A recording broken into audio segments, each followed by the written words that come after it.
Assalamualaikum warahmatullahi wabarakatuh. Alhamdulillah wa syukurillah, la haula wa la quwata illa billah. Saudara-saudaraku,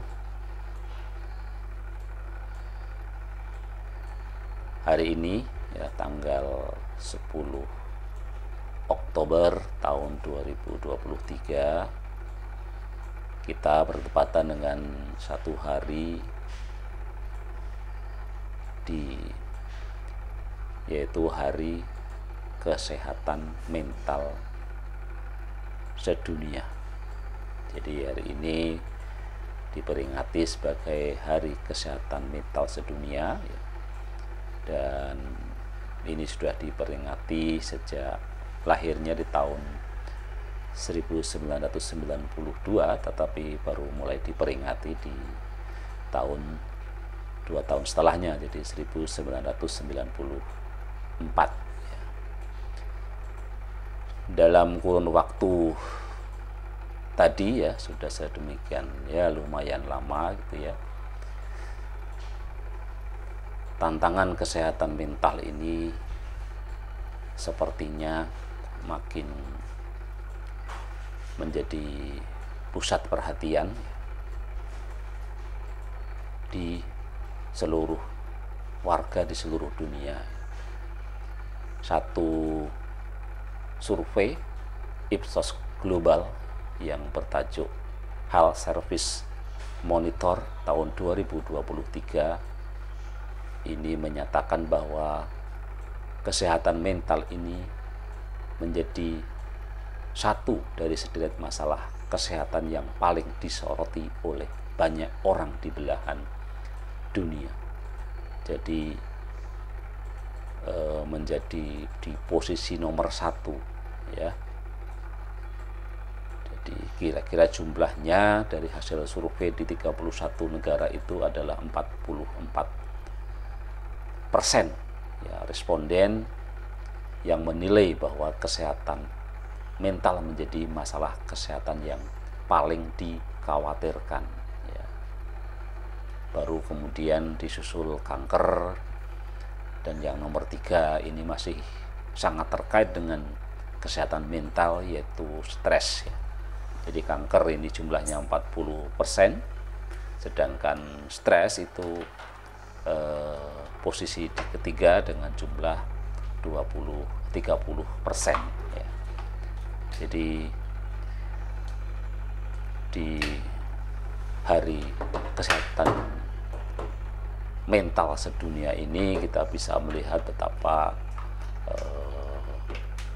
kesehatan mental ini menjadi sesuatu yang memang dikhawatirkan oleh mayoritas penduduk dunia, dan dengan posisi nomor 1 ya. Sedangkan nomor 2 kanker, dan baru kemudian nomor 3 stres, dan seterusnya ya. Nah, demikian juga kondisi di Indonesia ya.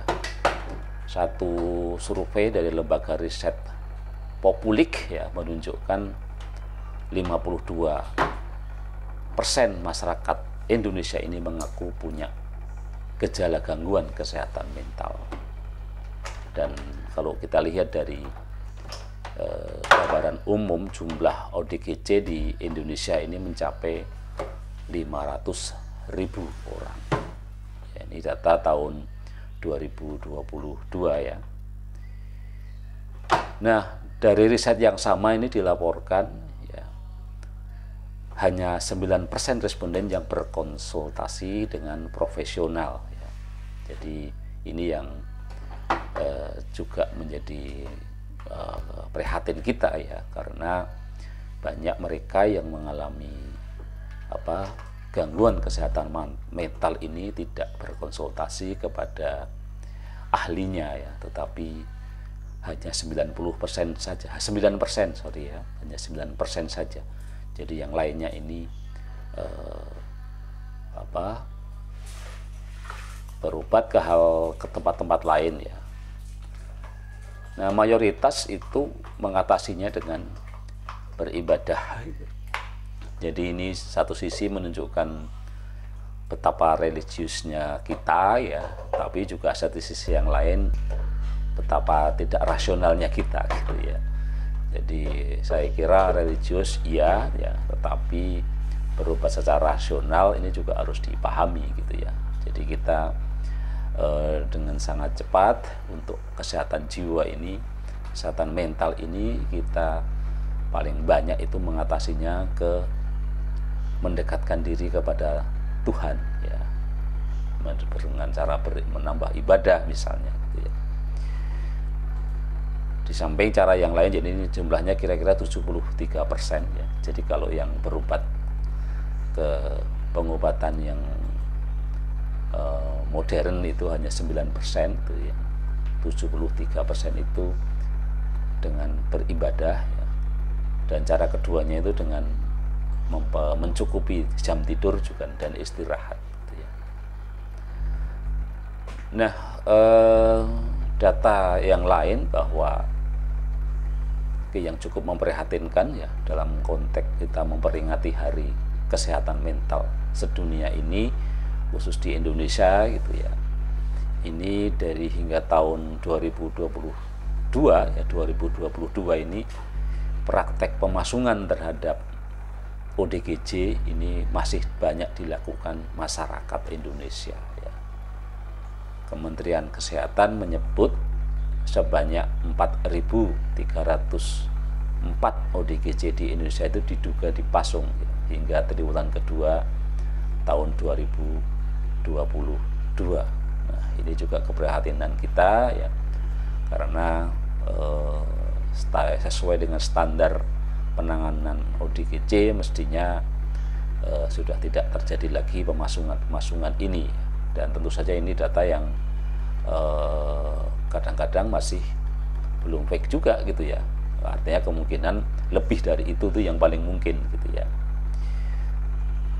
Nah, dalam kaitannya dengan kesehatan remaja ya, jadi laporan dari Indonesia National Adolescent Mental Health Survey ya, yang sering disebut sebagai INAMS ya, menunjukkan bahwa 1 dari 3 remaja Indonesia itu di usia 10-17 tahun memiliki masalah kesehatan mental ya.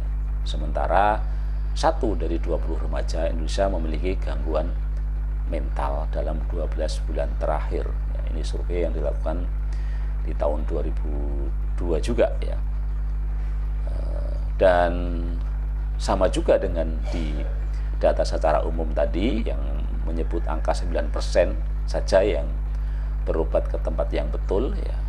Nah, di kalangan remaja ini lebih kecil lagi jumlah yang menggunakan fasilitas kesehatan mental ya. Jadi hanya 2,6% dari remaja yang memiliki masalah kesehatan mental menggunakan fasilitas kesehatan mental atau konseling ya, dalam mengatasi masalah emosi dan perilaku mereka ya. Ini data yang juga menjadi keprihatinan kita ya, dan tentu saja kedepannya data-data tadi harus bisa kita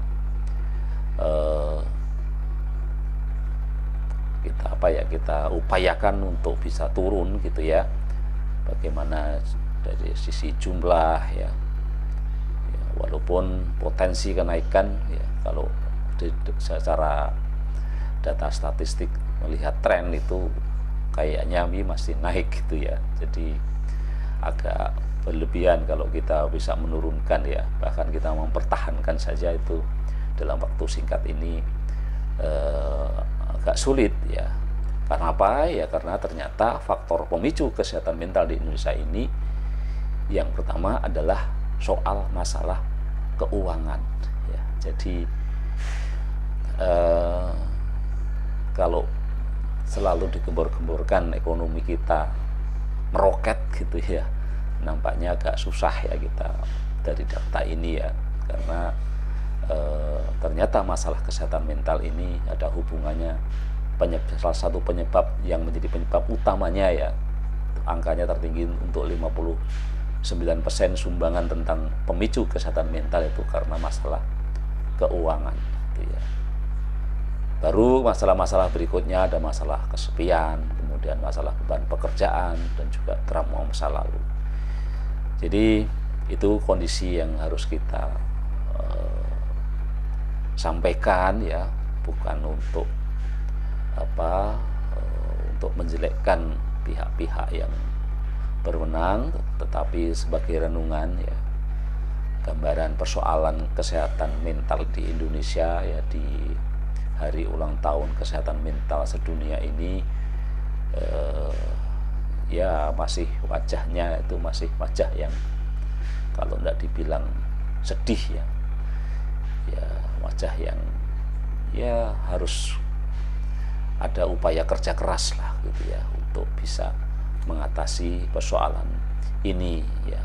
Walaupun selalu tadi disatakan memang ini menjadi keprihatinan masyarakat seluruh dunia, tadi kan menjadi masalah kesehatan yang paling dikhawatirkan di seluruh dunia gitu ya. Nah, mudah-mudahan kita juga dalam konteks kesadaran mengkhawatirkan tadi juga ada di dalam diri kita ya. Artinya jangan sampai kita terlena gitu ya. Jadi jangan sampai juga masyarakat dunia sudah mengkhawatirkan ternyata kita masih santai-santai saja gitu ya. Baik, itu saja untuk awalan ya, untuk dalam rangka memperingati Hari Kesehatan Mental Sedunia di tahun 2023 yang bertepatan dengan tanggal 10 Oktober ya. Sebagai penutup ya, terkadang kita tidak membutuhkan obat-obatan ya, namun kita membutuhkan ketenangan pikiran, ketenangan jiwa, dan untuk bisa hidup bahagia dan sehat. Sekian, salam sehat, sehat fisik, mental, sosial, dan spiritual. Wassalamualaikum warahmatullahi wabarakatuh.